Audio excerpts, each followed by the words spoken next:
Well, hello, everyone. Thank you so much for joining us today. I hope you're having a great morning, afternoon, or evening, depending on where you are in the world. We're just happy you're joining us today as a part of the Forte community.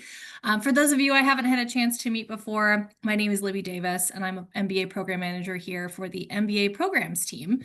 We are just really excited to have three fantastic current MBA students who have navigated the finance interview process because, as you can imagine, based off of the title of our presentation, we're talking about finance interviews and how to tackle them with all the tips and techniques that they've used to really make an impact going through their MBA internship recruitment process. So, very pleased to have these folks here today. And we're thrilled that you are joining us for what's going to be a really fun conversation. So we're going to get started. Like I kind of mentioned, I'm sure people are at different stages of their MBA internship process, or maybe you just want to learn a little bit more about what it's like to recruit at the MBA level. And we know that that can be exciting and nerve-wracking for folks at the same time. As I kind of alluded to, our panelists today have all successfully navigated that recruitment process for MBA finance internships in different areas and spaces. And we'll share their strategies for preparation, tips, and how to really avoid kind of those common interview pitfalls and kind of lessons along the way. So let's get started. And we're going to get started by introducing our panelists to all of you. So first, I would like to introduce you to Isabella Arej. Isabella is a current student at University of Southern California, the Marshall School of Business, and interned this summer as a summer associate at JP Morgan Private Bank. Isabella, welcome. Please tell us a little bit more about yourself. Hi, everyone. As Libby just said, my name is Isabella Arej. A little more background on myself. I am originally from the East Coast, New Jersey specifically, but I attended USC for my undergrad as well. I majored in business administration, and then for about 2 years after my graduation, I worked at PIMCO as a client marketing analyst for their institutional sales team. Kind of about a year and a half into that role, I realized that I wanted to do something a little bit more client-facing, something a little bit more technical. So that kind of led me to explore different job opportunities and also look at possibly going to get my MBA. So I loved USC so much, ended up back at USC. And as Libby mentioned, I interned this summer at the JP Morgan Private Bank. And I will be returning next year as a single coverage banker in the financial institutions group. Well, first of all, congratulations on your return offer. That's Thank really you. exciting. And we're thrilled to learn a little bit more about your experiences in just a little bit. So next up, I'm very pleased to introduce you all to Araba Mante. Araba is an MBA candidate at Cornell University, the Samuel Curtis Johnson Graduate School of Management, and interned this summer as an investment banking summer associate at Evercore. So Araba, welcome. Could you tell us a little bit more about your career? Yeah, of course. Thank you, Libby. Thank you for putting this together. Lovely to meet you, everyone. My name's Araba, as she said. I am from Ghana, actually. I grew up in Ghana, but I lived in Boston for several years before starting my MBA and actually worked at JP Morgan before my MBA. I was doing commercial banking. I loved doing commercial banking. I had an incredible team. JP Morgan's a great place to work, so Isabella a little jealous there. I missed my team a lot. It was actually really difficult to leave, but I think part of the reason I wanted to leave to get my MBA was I wanted to be a little bit more downstream in the deal making process and help make more of those strategic decisions, which is why I wanted to make the transition from commercial to investment banking. And so that's what brought me to business school and then more specifically Cornell, which is more of a banking school. And this past summer, I interned on the healthcare team at Evercore. And I had an incredible experience, and I'm excited to be going back full time this upcoming summer. So I'm happy to be here with you all and answer some of your questions later on as well. And again, congratulations to you on your return offer. That's very exciting. I'm thrilled for you and very pumped that you'll hopefully be on another great team at Evercore, doing something that you love, which is amazing.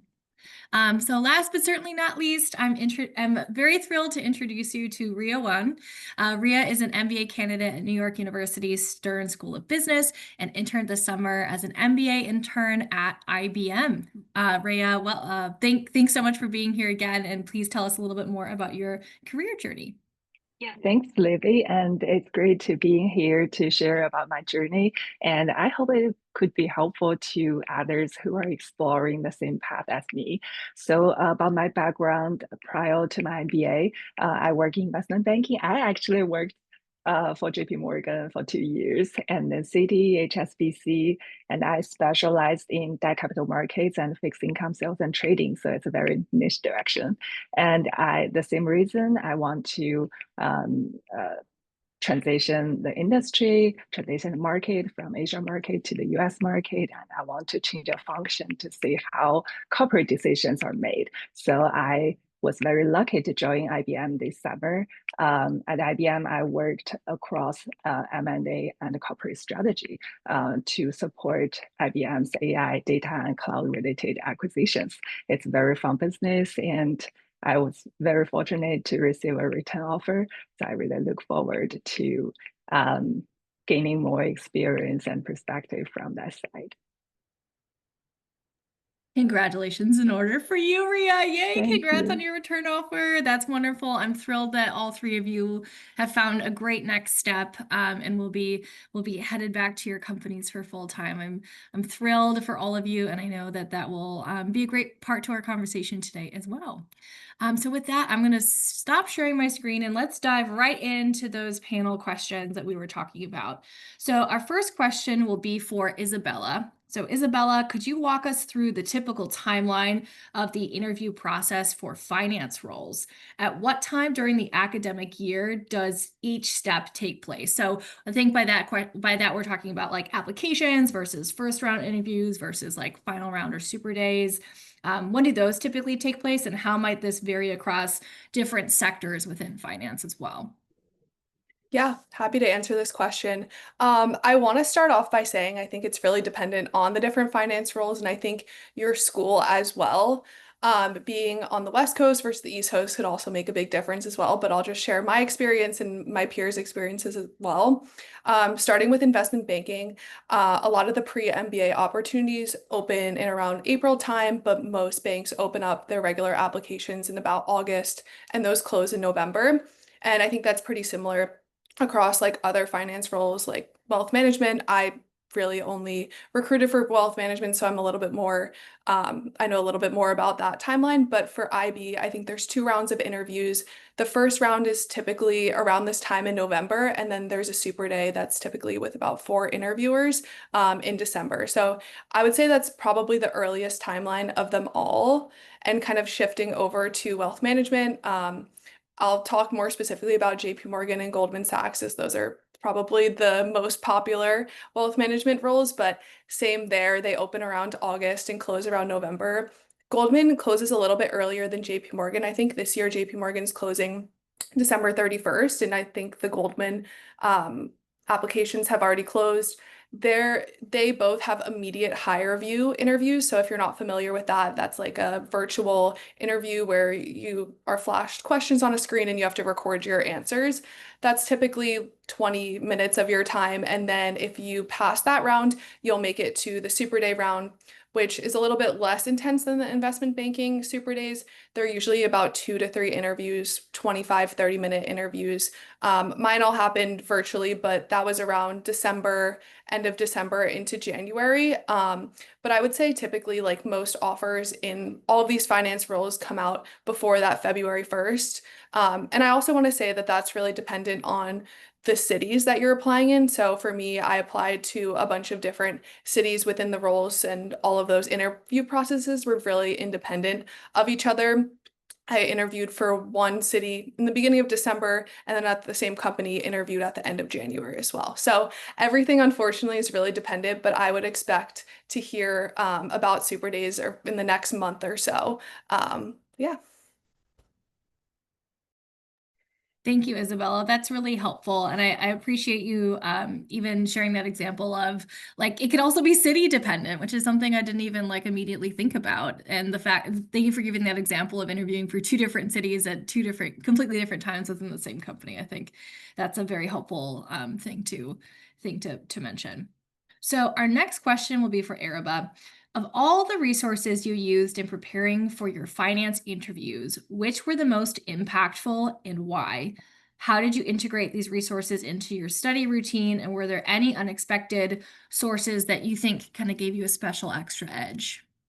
Yeah, so I'll answer the last part first and say YouTube. YouTube is actually very helpful, especially for the technical component, but also sometimes in just understanding some of those dynamics of like how to think about like teams or banks. Like I think I came in not really knowing exactly like how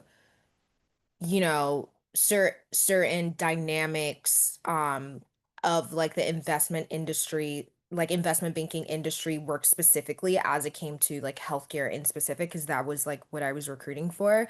And so it helped to go on YouTube and hear people who had been in the industry discuss, okay, like these are the things that you want to consider when you're considering healthcare investment banking. And so I think going on like YouTube, looking up interviews of CEOs talking about whatever, or looking up people who used to be investment bankers, or maybe you're not even recruiting for investment banking, maybe you're recruiting for asset management or whatever else in finance. Just going on YouTube and listening to people talk about their past experiences was really powerful.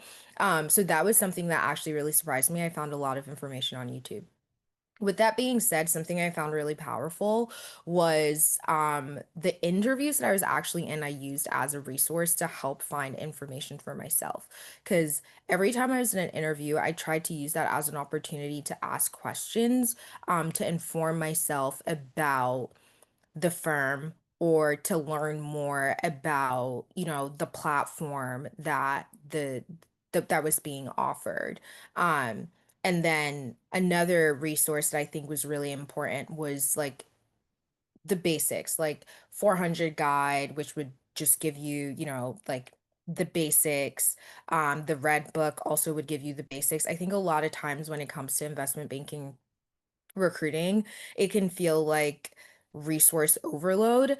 And so I find that just like as a framework, like start with the basics, get a sense of like, okay, how can I learn these building blocks and how can I understand like the basics of valuation, the basics of modeling, the basics of what, like, I don't know, accretion, dilution, and then move on to like the more complex things and then start layering on all the other things that seem a little bit overwhelming.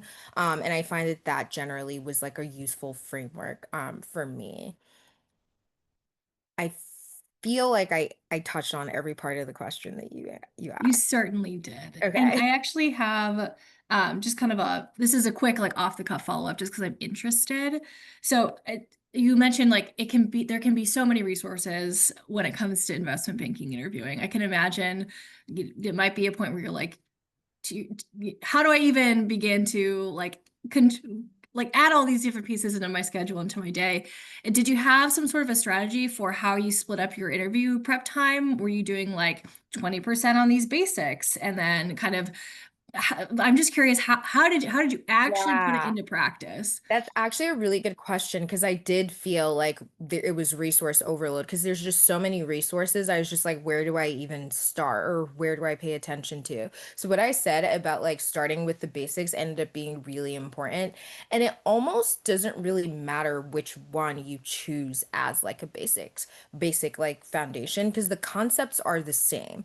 So I think choose whichever one you think feels most comfortable or is most like conducive to your style of learning, and use that to build like your foundation, and then use like whatever is like the next step up. So I find that what is it called, Breaking into Wall Street is really helpful. So they have like the 400 guide, so that's a good basic one. And then they also have like the individual like guides for each of like the um like deeper guides for each of the concepts that go really deep into each idea.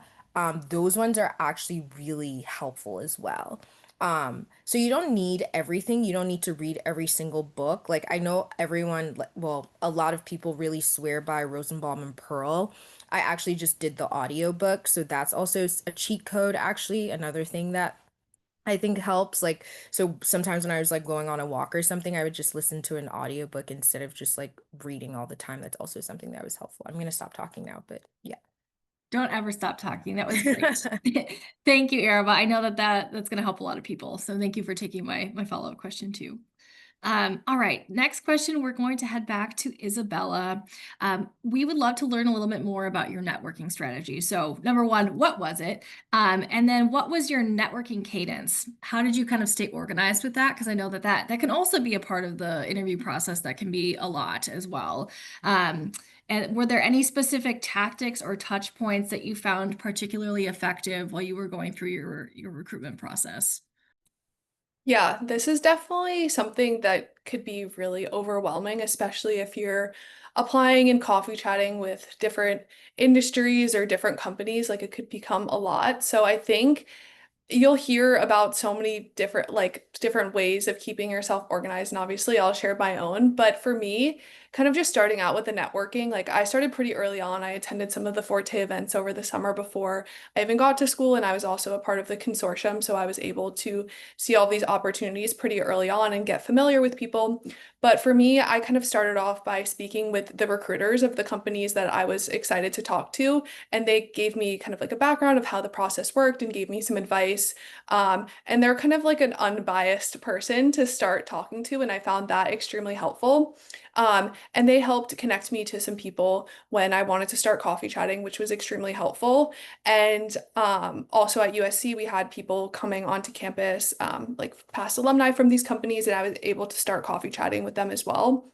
And then once I started talking with these people, I wasn't personally interested in staying on the West Coast. So I used those connections to give me connections on the East Coast. And after every one of my coffee chats, I would always ask if I could be passed on to the next person. And everyone was pretty much very receptive of that. And if they weren't, like I knew I had other conversations going on at the company, I didn't really think too much about it. But I would say my cadence of coffee chatting and networking was at the beginning, I probably started in like early October, and I tried to do like three-ish coffee chats a week, but that kind of went on to like about 5 to 10 per week. I was recruiting in different cities for the same company, so it kind of added a lot of different people that I had to talk to, and I found it pretty doable. They're quick 30-minute meetings. And then like trying to stay organized, I feel like I did it in a pretty unique way. Like I know a lot of people that made Excel trackers and had all these different cells, but that wasn't really something that I thought would work for me. So what I did, I just made two OneNote documents. The first just had a bunch of possible questions I can ask during my coffee chats, just in case I got stumped, or maybe good questions I thought about and wanted to write down. And then the other was basically a document that had all of my thank you notes to all of the people I coffee chatted with. So I would draft them up in there, write the person's name, exactly what position they were in, maybe a couple notes about their experience, and then I would write the thank you note based on our conversation. And I personally found that so helpful to like go back to and like remember what I spoke about. So if I had a second conversation with them, didn't want to like repeat the questions. And then I had everything basically on like one long note. I didn't have to like input cells or anything like that. So that's what I found most helpful. But I think it's important to like explore different options and figure out how your brain works and what works best for you. I like that you really made your own approach to things, and it totally makes sense that going back and reading the thank you note that you had personalized before would help you in different ways, and I'm sure would help you when you're talking to other people too. So that makes a lot of sense, and I really appreciate you sharing your cadence as well. 5 to 10, that seems like a good number. So I bet you were very busy during those weeks when you were doing those coffee chats. Okay, so our next question is going to be for Ria. What is a super day really like, and how did you prepare for it? To what extent did you prepare differently for this than maybe other parts of the interview process? And then were there any moments during the day that were unexpectedly challenging, and how did you adapt? Yes, of course. So for Super Days, they're quite different from the first round interview or previous coffee chats. Normally, no matter you are interviewing with investment bankings or corporate roles, you will be invited to come in for on-site interview. So you will finally have the opportunity to meet the team in person. And the Super Day is several back-to-back conversations with different people, all in one stretch. And luckily, if you are really a strong candidate, you might have several Super Days on one same day. So it's very long and high pressure format. So about one thing I didn't really expect at first was how draining it can be. So after 3 or 4 conversations with the team, your brain started to slow down, and even simple questions can suddenly feel very, very difficult because you're mentally tired. And for me, I encountered that kind of moments during one of my Super Days, is that I feel stuck on very basic questions. It's not that I don't know the answer, but just my brain just went blank and I don't know how to answer it. And so I think fatigue is something that you people overlooked previously. So if I could give advice for Super Days, I think the first thing I would say that schedule wisely. So don't hesitate to leverage your school's career resources or career center to help you with scheduling conflicts. Definitely schedule your highest priority firm at a time when you feel that you have the best energy. It really makes a huge difference. And second is to get real rest before the interview. I know it's a very stressful process, but it's really you need to sleep well and eat well. And uh, I sometimes hear people talk about that. I slept late yesterday, but I'm totally fine. You are not fine after such a stressful process. So really get good rest. And third, I think to bring some snacks or maybe energy drinks with you. And when you feel tired, don't hesitate to ask for a short pause. Maybe just do a quick 1 minute meditation, or maybe grab a cup of water and take a deep breath, and then back into the meeting room and show them the best part of yourself. So I think just keep yourself mentally sharp for a 2 to 3 hours interview. It's very, very important. And I hope that helps. That does help. I really appreciate you talking about the fatigue component of it, because I certainly can imagine that those back-to-back interviews for that length of time, that to your point, like these things that I know, but like it's just not connecting as well as it usually does. So I appreciate your advice on those pieces, and especially that like go grab some water, take a moment, take a deep breath, and then go back in. I think that makes a lot of sense. A lot of sense. Okay, our next question is for Araba. Beyond technical ability, which you've kind of talked about through the prep work that you did, so beyond that component of the interview, what other skills do you think really helped you stand out in this process? How did you demonstrate things like teamwork, leadership, or motivation during the interview itself? So I will highlight there are quite a few, but I'm going to highlight maybe three for in the interest of time. I think one of them is being personable. A second is, I would say, knowing your strengths and highlighting those strengths. And then the third one is, I think, the strength of like being at this point in our careers is that we've gathered a little bit of experience. And so I think bringing those experiences or things from our past, careers or past work experiences or life experiences that can demonstrate things that whoever is across from the table can see like are of value, or could be of value in the seat or like in the role that you're looking to get. I think something that's really important, I think in a lot of times, like with finance interviews, at least for me when I was being prepped, is it felt like you were being trained almost to be a robot, which to some extent can be true, right? Like it's like, okay, you can bring yourself to work, but not too much, right? And I think like I think it's important, or for me at least, it was important to still bring part of myself into those interviews of like, okay, like there's there's a bit of a playbook, but I still wanted to be myself. And I think that it was clear when I wasn't. I think I started to see a clear difference when I started to break down that barrier a little bit and just like started to bring a little bit more of myself into those interviews.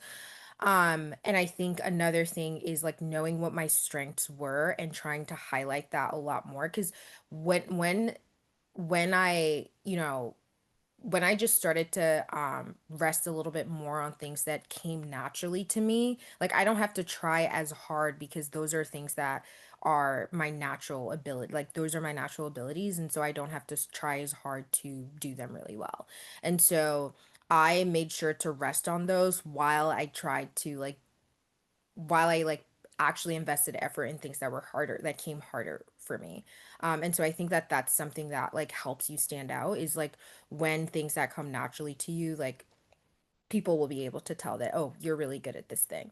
And then when you are also able to highlight things from your past that have that are able to demonstrate to people examples of past success, to show like, oh, okay, this is an example of a time where Araba has been able to um show teamwork, or this is a time where she's been able to be a leader, and this is the exact kind of person that we're looking for this role, without saying like, without just saying it, I've been able to show you. I think that's also something that I think for me was really helpful, especially like towards the end. Like I think in the beginning for coffee chats not as much, but towards the end when you start talking to more senior people and like more decision makers, I think it becomes a lot more important.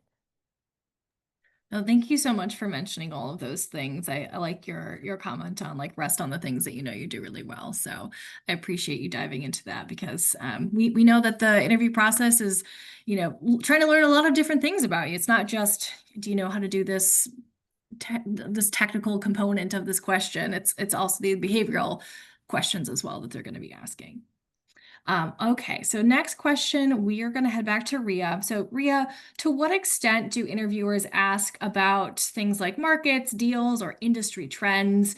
How did you stay up to date, and how did you demonstrate awareness of these different pieces in the interview? Yeah, of course. So, in the initial stages of coffee chats or early interviews, so I don't know about other schools, but at Stern, we were told that Stern requests banks not to ask about technical questions until the first round. But I do feel that if you can talk confidently, fluently about deals, markets, trends, that could be a huge differentiator in the very early stages of your application. Because from my experience, when they are genuinely interested in you and in your backgrounds, they will definitely ask about those questions to test whether you are real interested in this industry and whether you are really informed about what's happening in the market. So what helped me was getting into the habit of asking why when I prepare for these kind of questions, digging deeper and do enough research.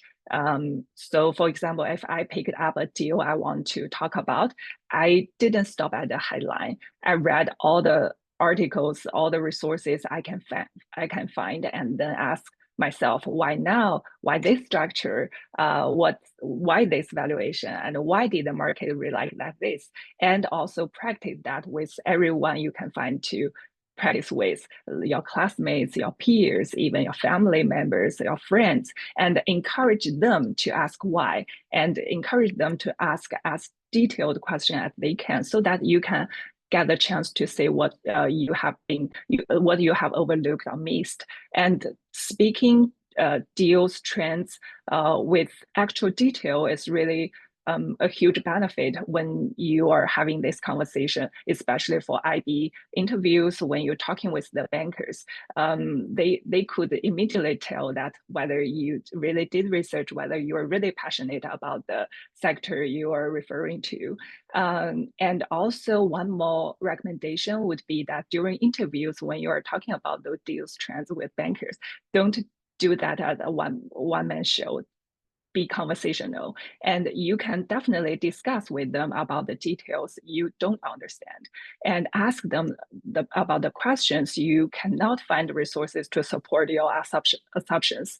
So try to turn that deal pitch into a conversation, a discussion. It's a wonderful opportunity for you to learn about the industry, to learn about what's happening. And also it creates a more positive and interactive vibe of the interview. So just echo to what Araba just mentioned, that especially interviewer, they would enjoy this kind of conversation rather than just the mechanical ask and answer format. That makes a lot of sense. I'm sure that folks loved kind of talking about those different things with you as well, because they can sense your passion, I think very easily, which is great. Another question back to you, Ria. Could you share a moment when an interview didn't go as planned? How did you recover and what did you learn from it? And then did you change anything about your interview prep or mindset after you had that experience? Yeah, and I think that question, I really had very wonderful examples to share based on this question, because I have been under one interview that didn't go as planned. And it's basically that the interviewer, he was really overwhelmed that day, I can tell, and he joined almost 20 minutes late. And even once the call started, he was encouraging me to apply for other banks, and he was multitasking.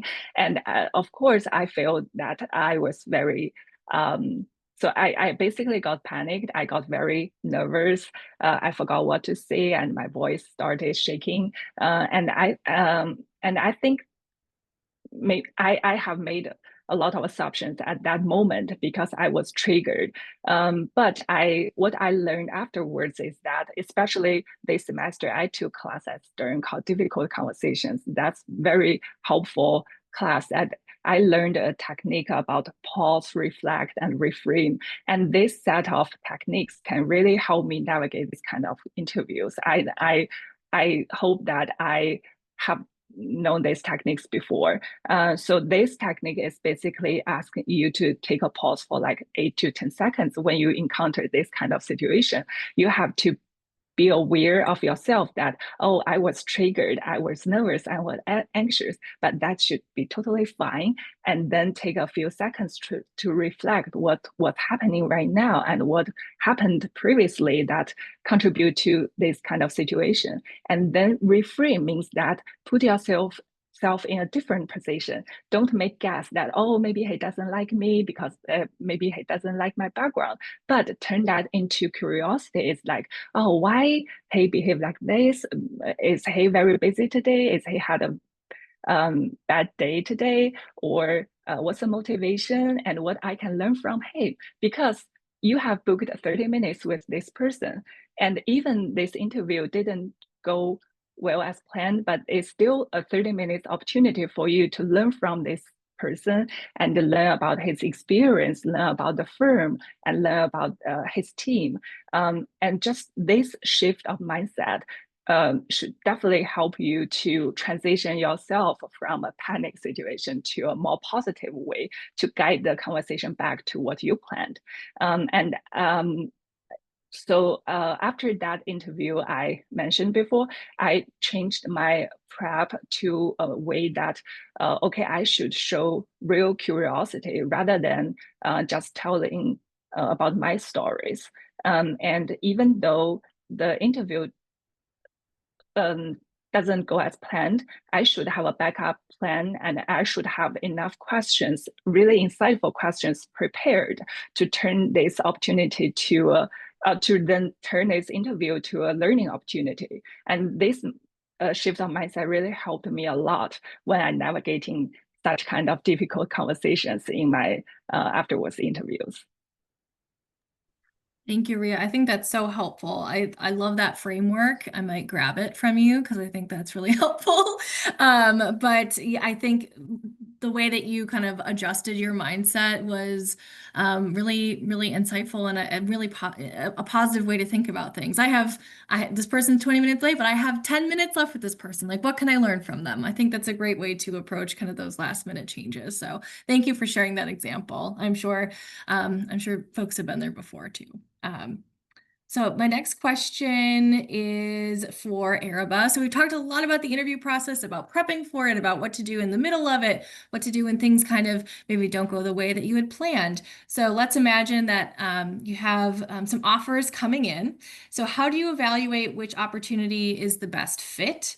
And then what insights did you learn from the interview process that helped you make a final decision? Or more broadly, that you think could help people make a final decision as well? Yeah, so I think I mentioned this a little bit in the beginning of like at some point in the interviews, you want to start asking questions that help you gather information about the firms that you're interviewing with as an information gathering exercise to help you start kind of like making a little bit of a decision about where you would like to be. And you want to pose those questions based on things that are important to you.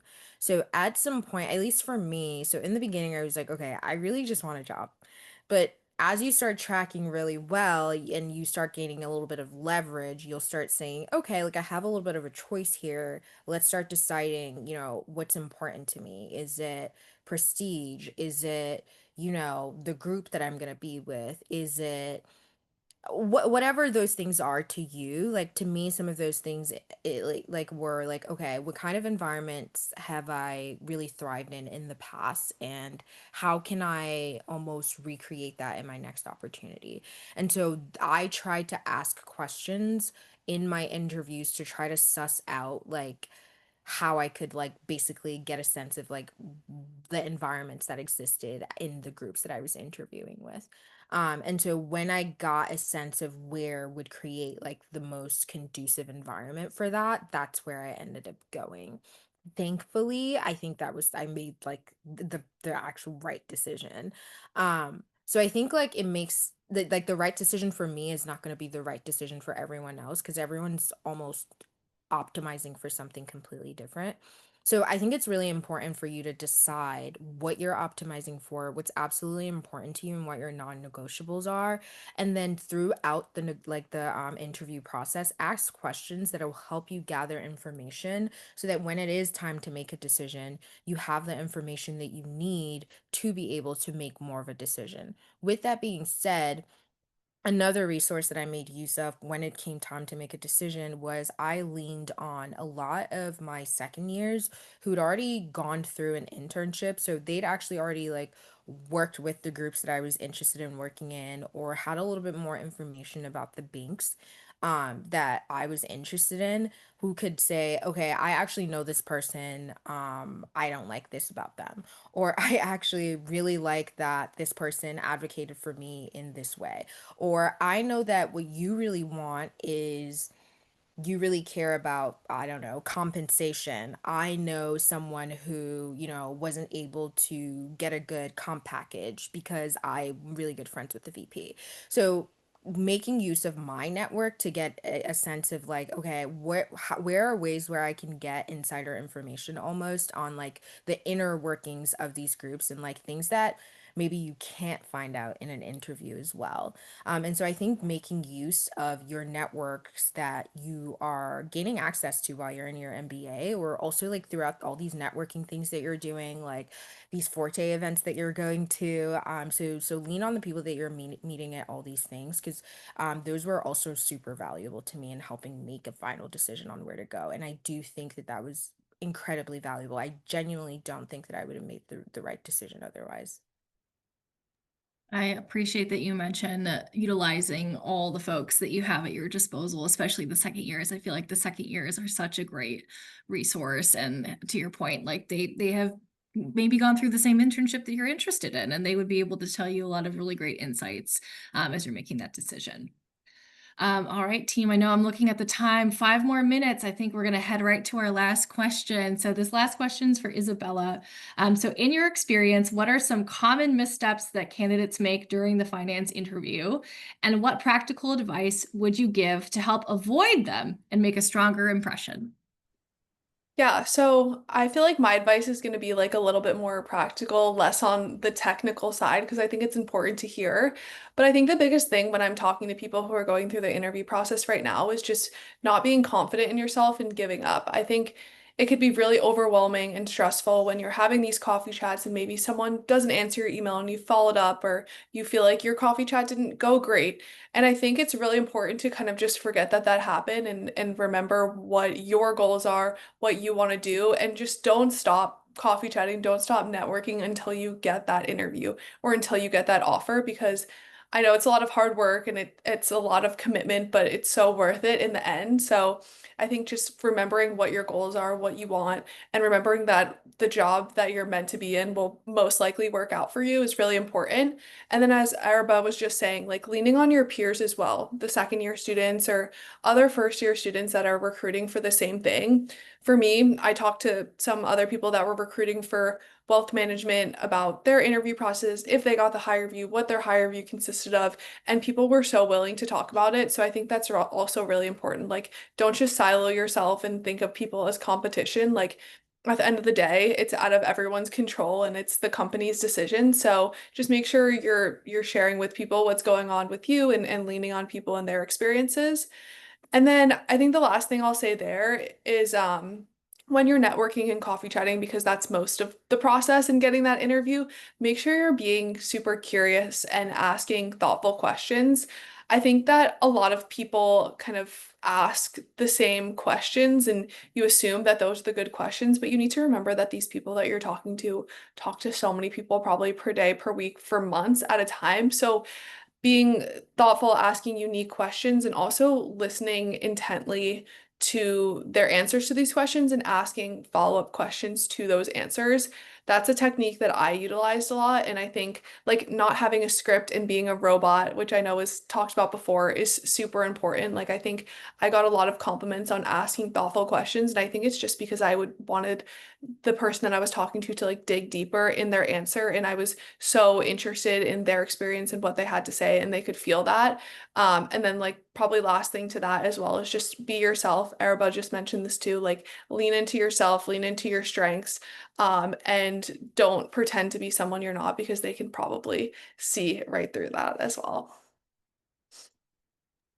Thank you, Isabella. I think that's the perfect way to end our time together because, again, I'm looking at the time and we are almost at time. So I wanted to just say once again, thank you to all three of you for being here today and for sharing your experiences. I really truly feel that the conversation that we had today helped me demystify this process a little bit more, and I'm hopeful that the folks on the call today also feel like they can, dive into a process like this confidently and with some idea of kind of where to start and how to make this experience their own. So thank you to the three of you for taking your time.